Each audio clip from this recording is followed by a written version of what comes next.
Looks like we're getting, can you all hear me? Yes?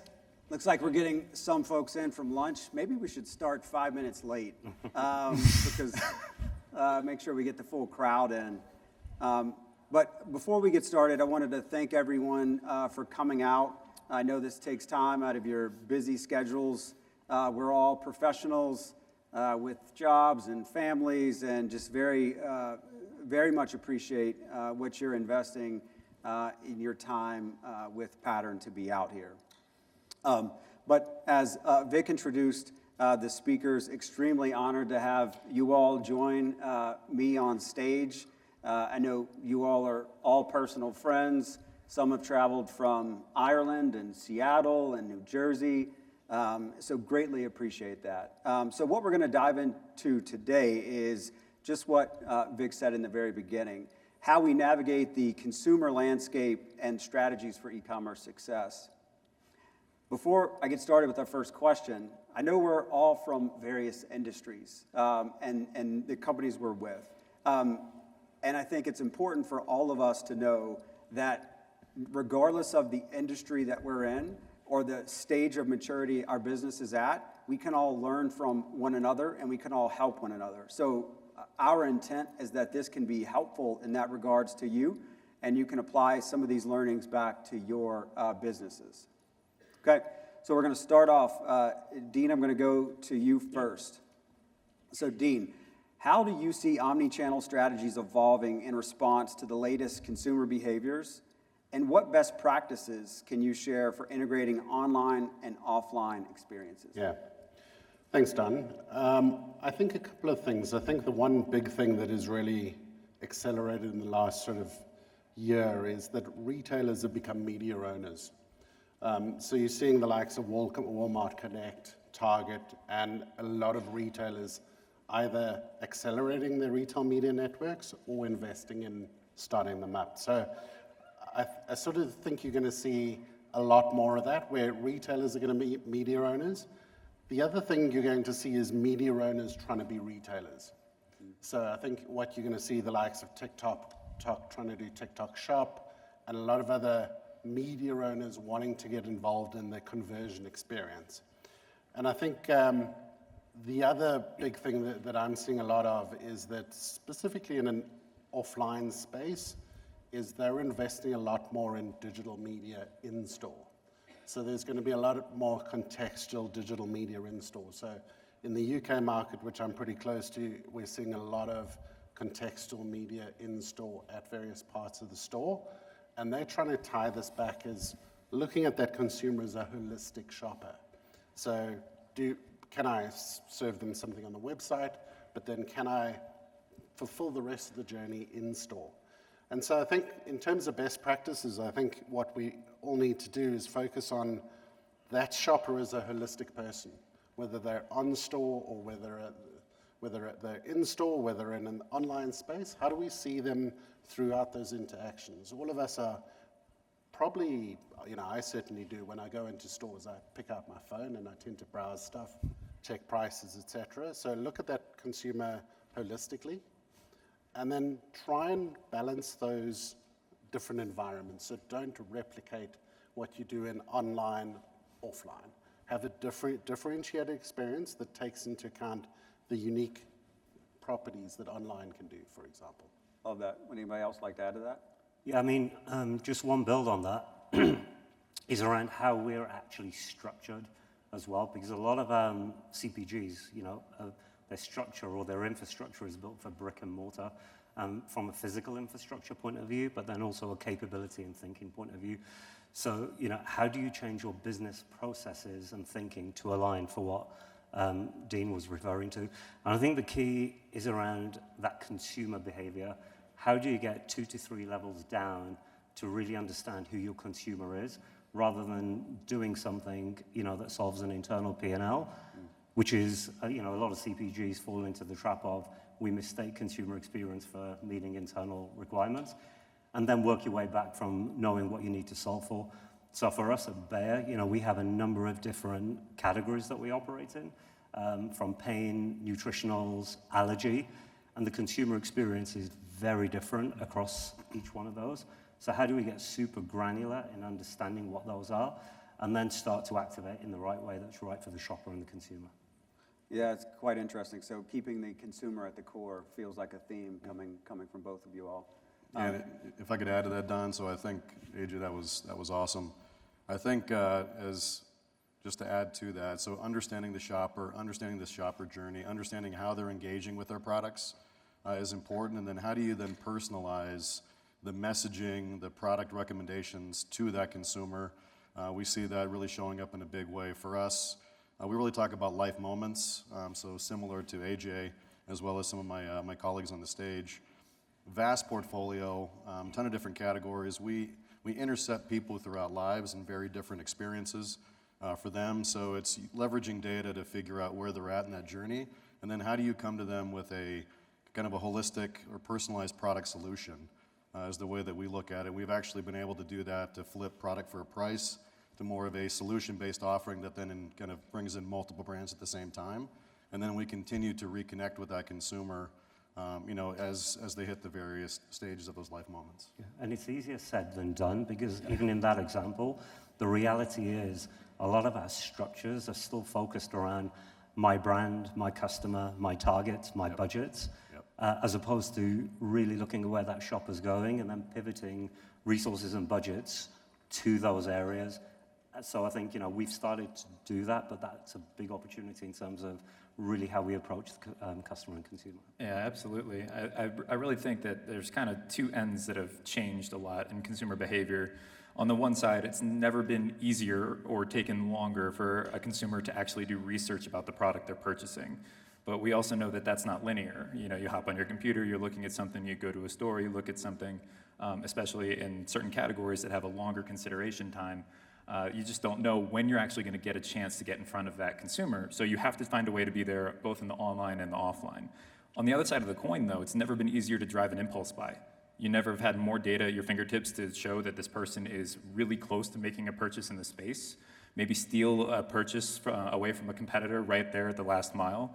So for us, it's finding the balance from a marketing perspective of how are we investing in the consumer that's going with the more linear journey, or what we consider the consumer journey of research, price evaluation, and purchase, to, what purchases can we go get right before they're here? They're already in the category. Where can we go get a little bit more there on the impulse buy?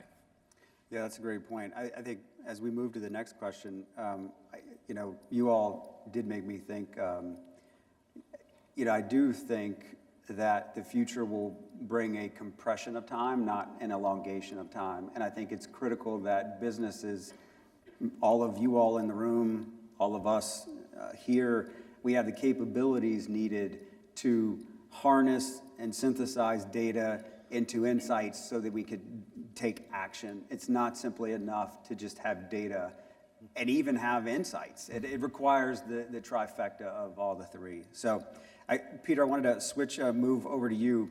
What innovative approaches in digital marketing, you've got a big-time digital marketing job at Heart Power Tools, awesome brand, you all should check it out.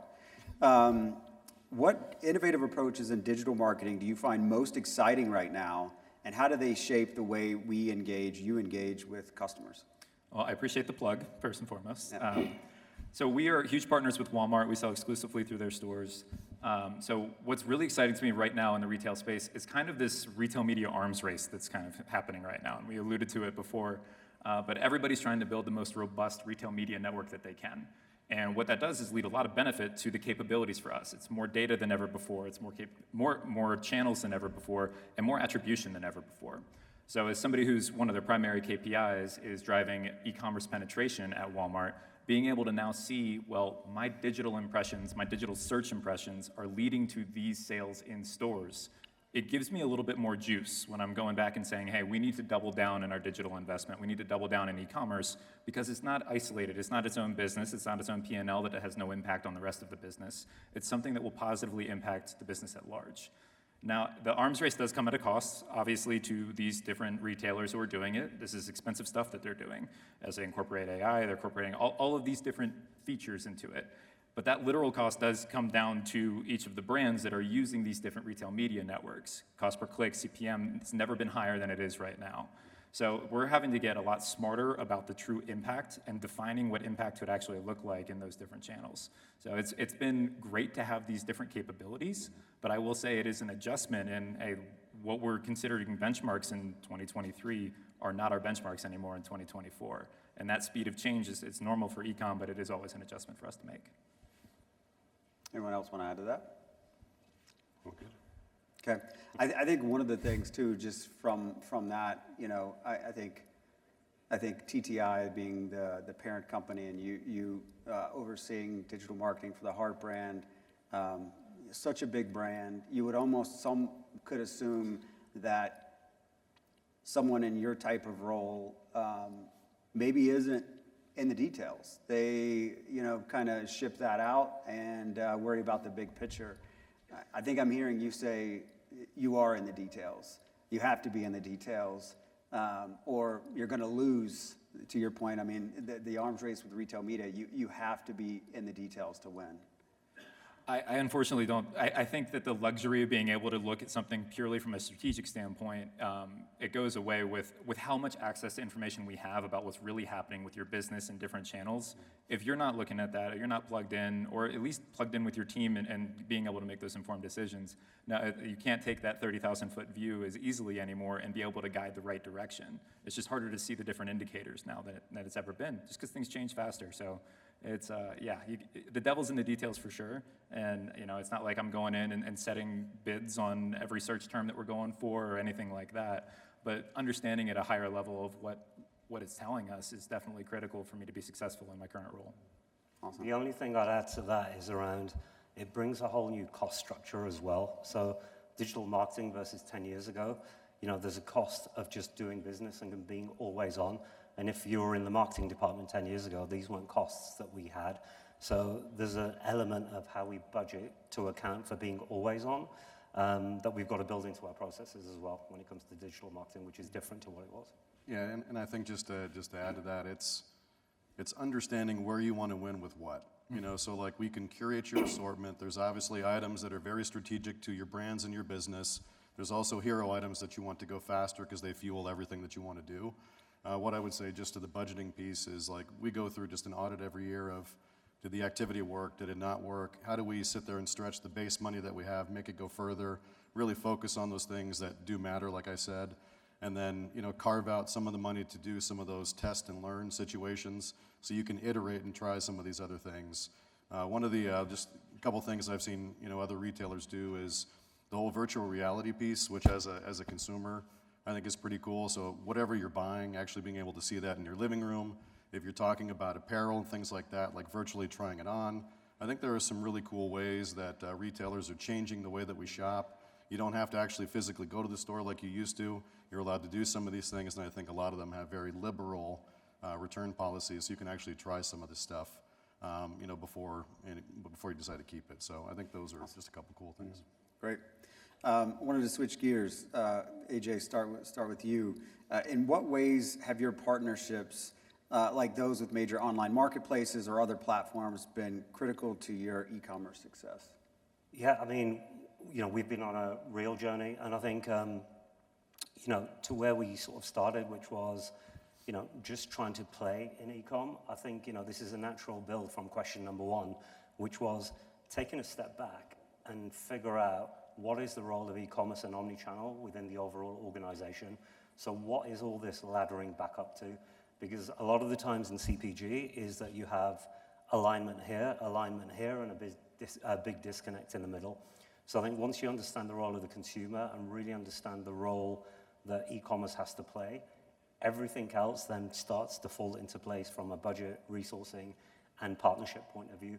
And I think the key thing in the question is around partnership and balance of power and diversification. So let me touch upon a couple of those.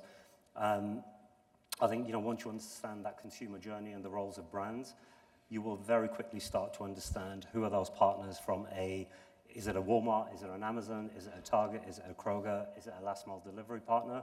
So I think there's one thing around that. So for us specifically, the role of something like pain or allergy, which is I've got a headache and I need something now, last mile comes into play versus waiting 2 days to get it through Prime. when it comes to really understanding the shopping mission around, is it a grocery top-up? Is it a first-time sufferer? Is it a recurring sufferer? So really getting into the detail in terms of how we activate. I think the second big piece around retailer partnerships is diversification, to not be overly reliant on one route to market. And I think that is actually key to maintain the balance of power. And again, I've been in the one-man band, where, you're working with one retailer, and if you're so reliant on a particular platform, balance of power shifts. And once you start to understand that journey, it's about how do we work with everyone, but be very specific in the role that they have to play. And I think one of the key areas of focus for us has been around portfolio. So being very clear on your portfolio choices in terms of the role that the marketplaces have to play within portfolio. Awesome. I think just to build on that, I think for us it's been critical in two ways really. One is be where our customers are. I think the mistake that a lot of brands make is we go where we're comfortable with. So we tend to go to the same old retailers, the same old guys. I'm sure nobody in here does that, right? But the consumers are choosing different places to interact. So they're choosing places like Amazon. They may be choosing specific marketplaces in specific niches. So I think being where your consumers are rather than where you want them to be is a big thing that we should all focus on. I think the second thing for us, and it depends on your industry, is marketplaces have been instrumental in getting us penetration in the market where the retailers aren't as developed. So in parts of sort of Latin America and Asia, there may not be a lot of retailers in your sort of vertical, and marketplaces are the first place that a lot of consumers go to shop in those markets before their sort of chain stores and things like that. So as you look at international expansion, that's where marketplaces play a critical role for you. Awesome. Yeah. And I think just to add to what you're saying, Dean, it's speed to market. So historically, I've been around for a long time, so I've seen a few things and started in the brick and mortar world. I think the speed to market, like you don't have to wait for the line reviews anymore. You don't have to wait for that decision. You're not so dependent on, having the best possible pitch in the retailer, who the buyer is super biased, like they make product decisions based on what they like, not what the consumer likes. So the speed to market, getting products out there, the test and learn that you can do as it relates to product concepts, as it relates to your marketing messages, as it relates to claims, imaging, like it's like the marketplaces open that up. And then I think it's the other piece which then feeds everything that the crew was talking about is it's the data. Like we have more understanding of data because of these marketplaces and the tools that they offer and the analytics that they provide that allows us to better understand that consumer, how to speak to that consumer, and then how to convert with that consumer. So for me, like that's some of the benefits that we've seen from, some of these online marketplace partnerships. Awesome. And like with a great relationship with Walmart, we still participate in Walmart's marketplace. And for us, it's one is speed. Obviously, you are hands-on there. You can control what that product information will be, what that product price will be at a given time. But really, for us, the most helpful thing is seeing how does Walmart treat a similar product that's on 1P that's on Marketplace? What does that actually look like? Because that will give us a little bit more of an indicator of, of course they'll tell us, hey, well, this is doing this, and this is doing this. But if you have a Marketplace item and a 1P item, and you can see how the algorithm treats each of them individually, it gives you a little bit more of an indicator of, okay, well, they're leaning a little bit more into Marketplace right now. They're leaning a little more in the 1P in this category and trying to understand what's going on there. So we just like it because it's a good feeler. It's not necessarily a huge point for growth. It's the same. We're all in the same box that we're doing there, but we can understand how the site is treating them differently a little bit better. I think just to build on that, I think that there's one thing about the way we all see marketplaces versus where it was 5 years ago. I think 5 years ago was launch in retail, bricks and mortar, and then give Amazon and the like something about 6 months later. Yep. And I think for all of us, I think what we've got to do is reframe it to say, how do we do digital first innovation? Because you can launch something on Amazon literally within 15 days, be ready to go, put it in FBA, be out there, versus waiting for line reviews. Yep. So, and I think that's where marketplaces can be a great test and learn for bricks and mortar, where you see it succeed online and then you take it into the stores. That's great. we didn't rehearse this, and I might get yelled at, but just to keep it interesting, Vic, could we, is there any questions? We're at the halfway point of this, and I wanted to not go all the way to the end and not have time for questions. Is there any questions from this group? The whole spirit here is for this group. I was just guessing maybe $50 to $100 billion worth of experience here that this group would want to leverage. Any questions you have before we go to the second half of our set here? Oh, we got one. I'm going fast. Oh, okay.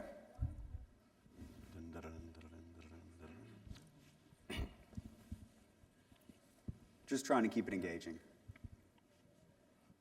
Thank you so much. What recommendation do you have for a 100% e-commerce brand that wants to venture into retail? What kind of changes would you do to packaging, products, marketing, advertising, and so forth? She was looking at me, but I think she meant to all of you all. We're like, I was going to hand that over to the digital Don to answer that one.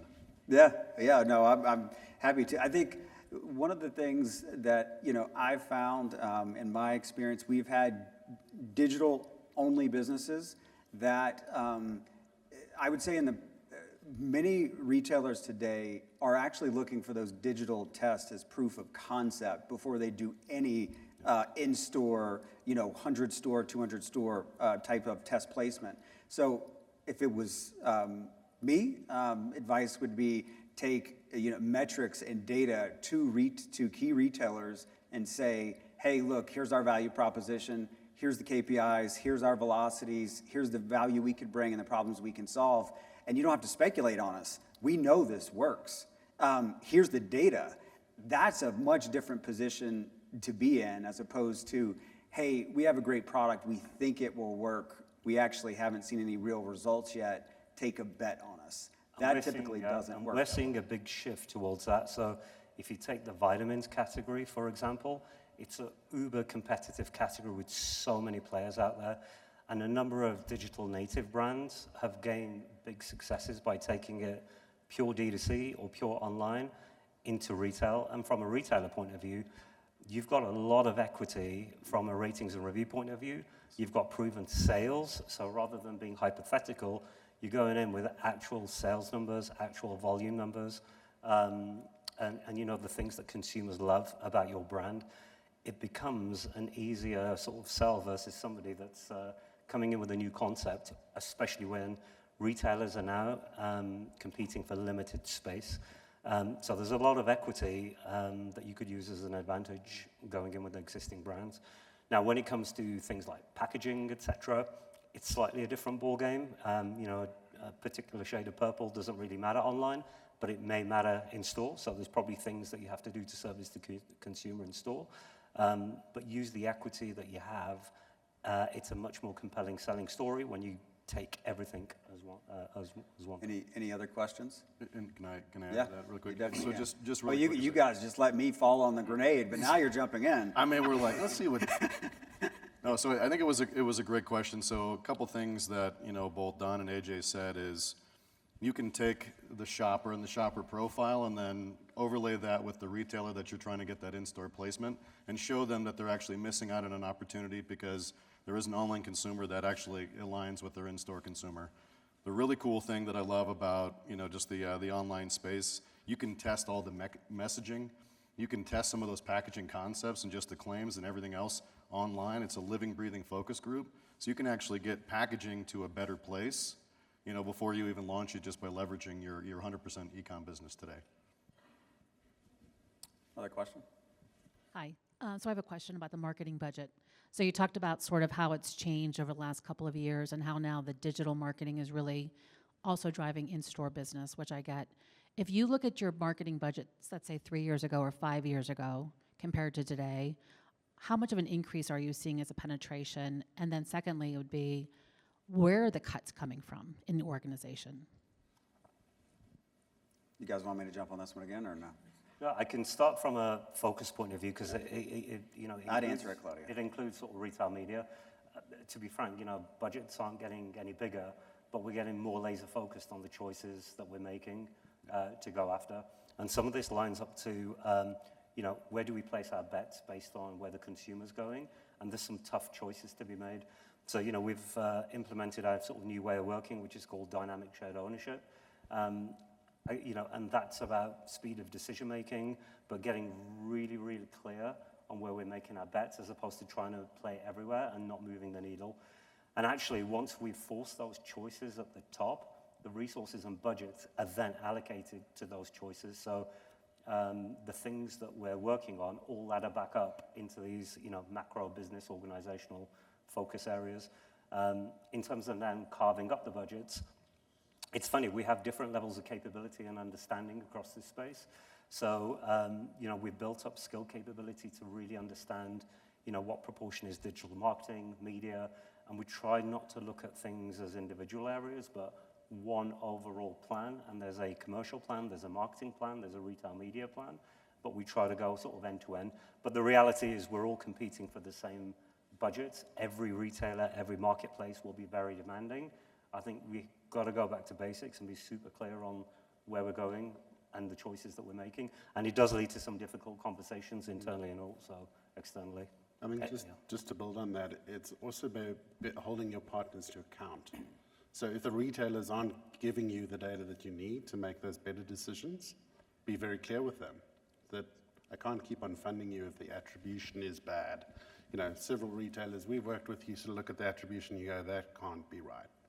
Don't keep on funding them that, and make them work harder for the dollars that you're spending. Because AJ is right, there's no magic tree of media money that's going to just do this. You just got to make better choices over time, and that's analytics. Spend the hard yards on the analytics. Yeah. And you get what you, I was going to say, you get what you measure as well.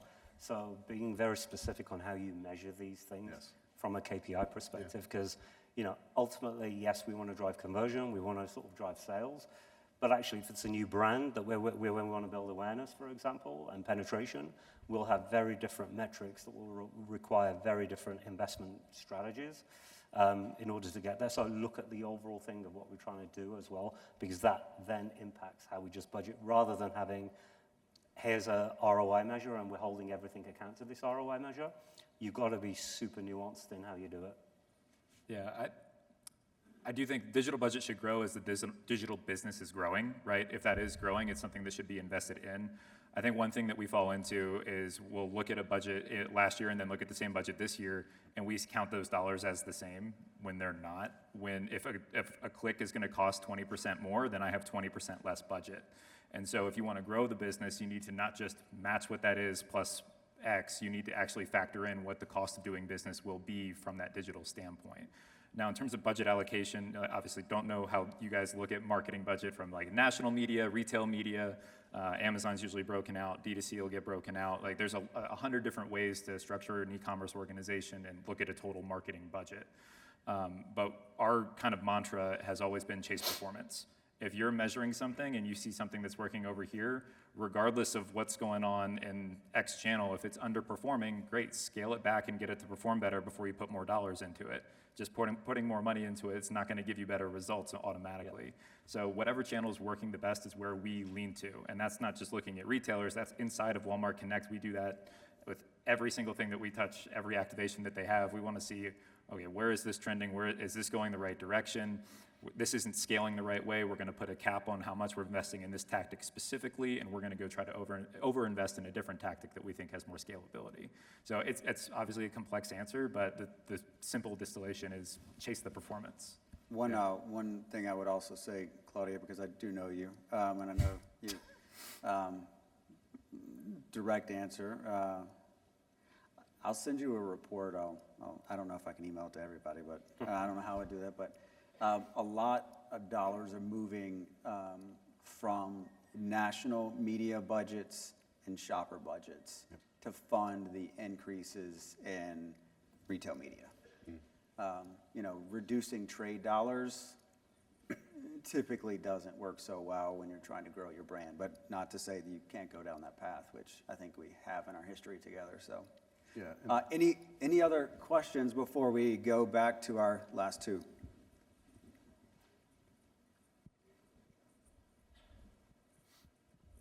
Hope I don't get negative 360 feedback on my approach here, but I just wanted to keep it interesting. They're voting right now. Is that, yeah. So I'm kind of in the opposite of the question over here. So we're a very established brick and mortar company, dog food specifically. And our issue on like the marketplaces is our food's not that expensive compared to the shipping weight that it takes. So we're exploring direct to consumer, we're exploring all sorts of different things, but the pricing gets so out of whack.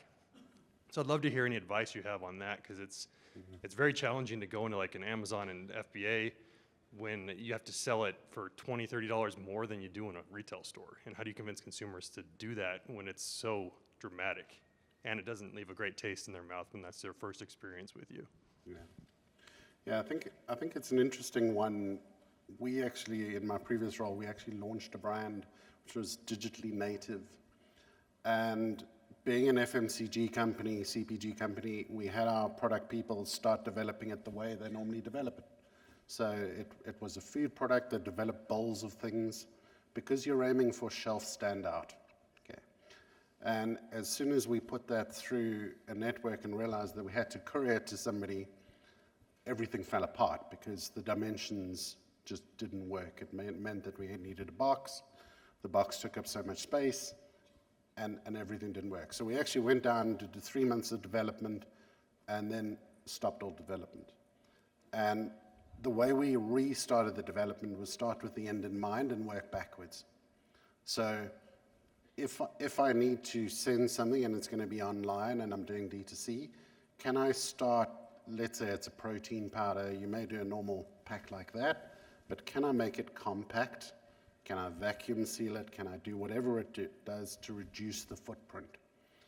So it's really innovate with the end in mind backwards that you're trying to do. I think the mistake that a lot of companies make is they think that online is just a replication of that, and you sort of go, what works there doesn't. The reality is volumetric weight from a courier point of view is going to catch you out, and it's going to be really expensive to ship products that are bulky. So perhaps you have to look either, do I add value to the product? Do I make it more compact? And how do I get that in a way that ships a lot better than what it does in the brick and mortar space? You're optimizing for different things. Brick and mortar space, you're optimizing for shelf standout, make sure I can stand out when somebody goes to the shelf. In an e-com environment, you're going to have an image, but that image is going to be the same size as everybody else's image. So you've got to optimize for, can I ship it? And can I ship it cost effectively? Yeah, not knowing, that space at all. I don't know, because what we do is we look at different pack sizes, to get the unit economics to a certain place. Also don't know the space in terms of, are there enough regional distribution partners that can act almost as a 3PL, where you can actually ship pallets to them and they'll reduce the number of miles that are on the road, which is what's driving up your cost. Those are a couple of ways. There's also some other programs out there that maybe some of the retailers that you're selling to can leverage some of the marketplace advancements. So like I call on Amazon, they have a program called Amazon Today. Well, they'll actually go to local retail, they'll pick up the item the consumer buys and then deliver it to that consumer. And I know that's a heck of a long way to get to where you want to go, but they're just, some ideas for you. And we did some sort of financial modeling around, what is the ultimate value proposition of sort of going online, taking brick and mortar products. And, the reality is in some categories is that the cost of business is just higher online. So how do we sort of model that in if there is a genuine penetration play and build that into the financial modeling? I think the other thing, with the value prof and the portfolio play is, how can you build the basket as well to provide some form of unique experience that the shopper cannot get in store, that goes beyond, call it just bundling of items to get the price point to a higher point. Is there a service, is there a data play as well online in terms of, building lookalike audiences? So think beyond the immediate financial metrics and around what you can actually learn by doing it that may help you ultimately in brick and mortar as well. And feel free to shoot me a note afterwards, and I'd be happy to connect with you as well and give you some other ideas and thoughts. Any other questions before we go to our final question here? No? All right, great. So for the panel, the theme of Accelerate this year is connect, innovate, accelerate. How has connection with ideas and people helped to fuel innovation and in turn acceleration throughout your career? I'll throw it out to the group. I'll jump in. You got it? Okay. You guys can follow. a good one. So I think the one great thing about the e-commerce industry is it's changing so quickly. So what I've found extremely useful is just connecting with people and asking them if they're experiencing the same problems that I'm experiencing or the same challenges. Because I think, one, it's quite a unique community that a lot of people are prepared to share, and that accelerates your learning. And you can never know everything in this game. It's expanding and moving at such a fast pace that if you're not connecting and learning from others, you just won't keep up. So I find it extremely useful just to connect, ask the question, this is what I'm doing, what's your perspective? And it's helped me personally solve tons of problems. Yeah, I think connecting with more people, and like you said, the e-commerce space it's so welcoming because everybody's trying to figure it out. This is changing so fast that you do want to talk to somebody and say like, hey, have you experienced this? But really, the two ways that I've kind of really gained the most from those connections. One is I never thought I could do that from a technology standpoint. There's a technology that will help me do that faster or more efficiently. And the other is I never thought about it like that, where it's a concept of, oh, this is how we approach Amazon. This is how I approach sponsored search. This is how we approach social. This is how we approach influencers. Everybody's got a slightly different approach. And I mean, honestly, depending on the month, year, that approach can have amazing results or just kind of fizzle out.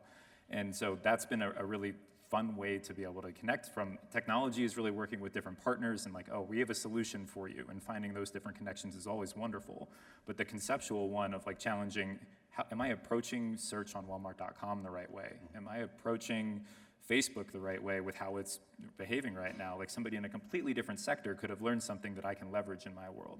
And that's why it's so fun to do things like this, to be able to connect with people who are in completely different industries, using the same tools. The tools are the same for everybody, so it's nice.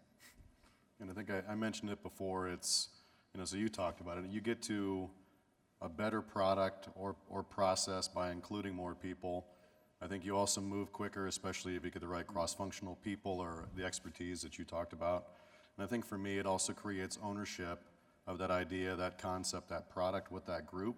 And then you see people run through walls, which, to your point, one, makes it actually happen, but it makes it actually happen faster. So like that's been the way for me, and that's both product itself, its merchandising concepts, but also process and process improvement. So agree with all those points. I think my learning has probably been from those connections, from those learnings. Be inspired by your peers, but don't try and replicate what they're doing. All of us will be at a different point in the maturity curve.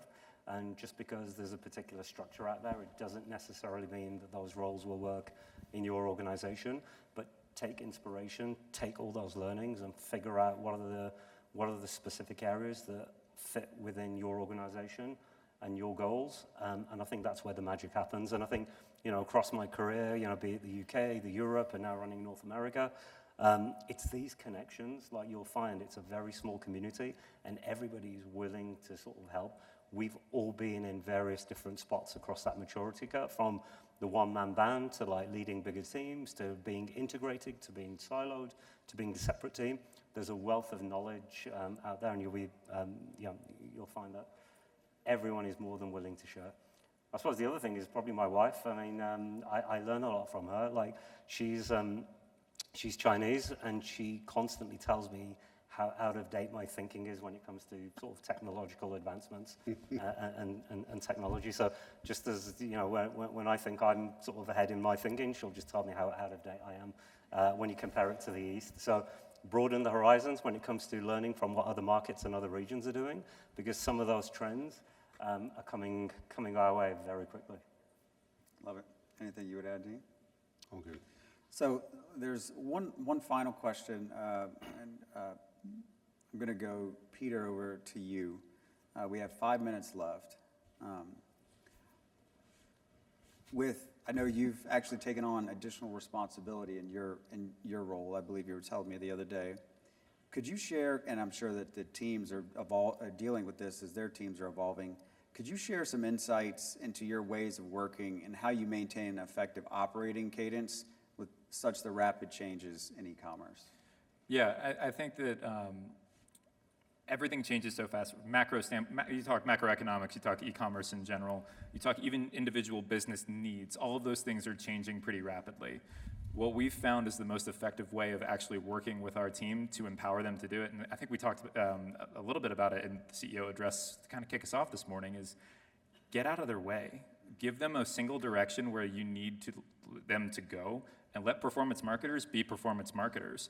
Don't tell them to chase profit and then chase top line and then chase this and then chase this. Just say, hey, this is where we need to go. You find the best way for us to get there. We've gone back and forth of kind of training people to be performance marketers first and then have the business acumen second, or business acumen first and performance marketers second. And by and large, we found that the more that they're comfortable with the performance marketing world, the more they can manipulate that to their business goals. So keeping that at the center of the education, making sure they're staying on top of what's actually happening, and not overburdening them with things that are not necessarily applicable to that performance marketing world, that's been super effective for us. There's also prioritization. We're making sure that, and this used to be monthly and now it's quarterly as we've gotten better at it, but is everybody on the same page about what product priorities we have? We have 1,000 SKUs. If we think they're all important, we're probably going to fail. So let's make sure that we're talking about this and we understand, okay, these items, this is how we get people into the system. This is the repeat purchase items that we're really looking for. These are the items that if we can incorporate them into, they're a little bit longer on the tail, but they're super important if we can get them, because that solidifies that they're entrenched in our system. And I'm speaking specifically for Heart Power Tools, which works on an interchangeable 20-volt battery, so it's kind of like, it's like Apple. Once you have one of their products, you kind of have to get them all for them all to work together. So we just want to get people to that third or fourth product where they're really going to be bought in on our system fully. But yeah, it's empowering performance marketers to really do that. Even as the e-commerce role for me has changed in owning a full P&L. Awesome. Well, I think the final thing I would say in closing, if there's any questions we can address, Vic, I don't know if any hands come up, but if not, I'd say the last thing I would say for this audience and all of us up here, our job as leaders is to help inspire and empower our teams, and know that it's okay not to have all the right answers. And especially in this space, I think we have to be a little more forgiving to not having all of the answers. But the willingness to lean in, adapt, be educated, be nimble, it has been something I know amongst us up here has been a shared trait and learning along the way. So if there's not any questions, I think we will wrap. Well, thank you guys. We really appreciate the time today. A robust group of topics covered in, frankly, a 45-minute period of time. So it was awesome to hear about meeting our customers and consumers where they are, the evolution of omni-channel. We talked about product development, whether you're going from D2C to brick and mortar or brick and mortar to online. So thank you guys for your participation as well. The questions from the audience, know that you're not the only one asking that. So, we will have 3 more sessions today in this room. We also have 2 other, the Prism, and there's 1 other room as well. So make sure once again to check your app so that you can see where the next discussions will be. You have 30 minutes now to go ahead and take a quick break. Our next speaker in this room will be a CEO of Madison Reed. So look forward to seeing you guys back in a little while.